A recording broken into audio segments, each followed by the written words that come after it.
Unha semana antes xa, que bo polvo e que boas son as festas de San Froilán e que boa é a nosa terra, Lugo, porque para dous lucenses de pro como a nós, como a Adri como a min, claro, o San Froilán é unha festa absolutamente imprescindible. Home, por suposto. Cada ano, pero Lugo é moitísimo máis, Adri. Así é la mela porque a xente, claro, cando pensa en Lugo, pensa en petiscos, pensa na muralla e pensa no San Froilán.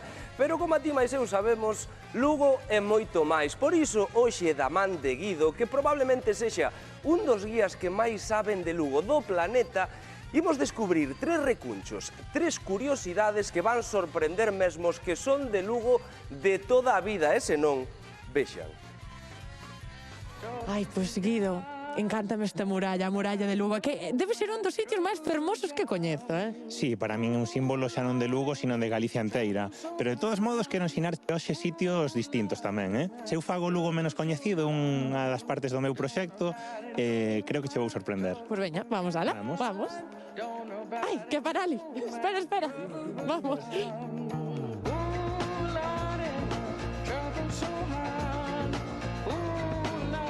Bueno, Guido, por que me traes aquí como primeira parada? Quería ensinarche outra curiosidade artística de Lugo, que é un grupo de debuxantes urbanos que se xuntan todas as semanas. Pois veña, vamos coñecer eses debuxantes. Imos ata aí. Tan, pintando. Sí. Oniel, que fermoso isto que estás a facer, Adoitas vir moito por aquí? Sí, constantemente. Ti non eres galego, de onde ves? Pues yo soy cubano, aunque tengo raíces gallegas. Vine aquí a Lugo por simplemente descubrir una ciudad. Que estás a debuxar agora? Bueno, ahora estoy dibujando esta torre de la catedral. María, que ten este espazo para que veñades tantas persoas debuxar aquí? Sempre é un sitio moi inspirador.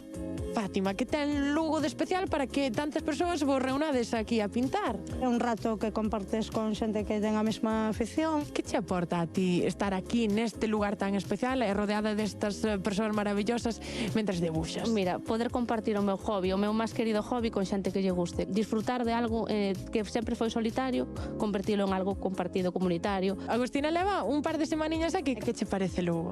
Hermoso, la verdad me parece una ciudad preciosa, del arte muy histórica y eso me gusta mucho.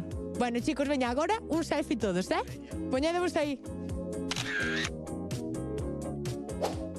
Bueno, e traesme aquí porque tiñas ganas de xogar o xadrez ou por algo en concreto? Bueno, pois continuamos co tema da arte, xa verás agora por qué, pero tamén quería ensinarche como evolucionan as tapas de Lugo. Estamos nun lugar uruguayo e aquí fan algo moi rico. Porque para comer, Lugo. Iso sempre. Ai, por eso querías que viñéramos aquí, É que isto é unha maravilla, aparte, pareceme perfecto como tapa. Guido, ti daqui que destacarías máis? A parte gastronómica, que xa vemos que ten boa pinta, ou a cultural?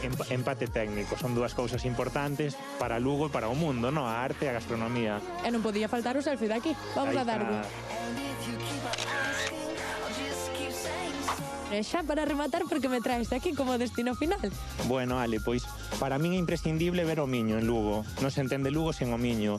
Este miradoiro, o miradoiro da Volta da Viña, a min pareceme o máis fermoso de todo Lugo. Non imagino un mellor punto final para esta visita, ainda que supoño que haberá milleiros e milleiros de recunchos máis aquí en Lugo, non? Sí, é unha pasada, Lugo. Pois mira, Guido, eu quero me levar unha foto de recordo tamén daqui. Así que veña, vamos llenar. Veña.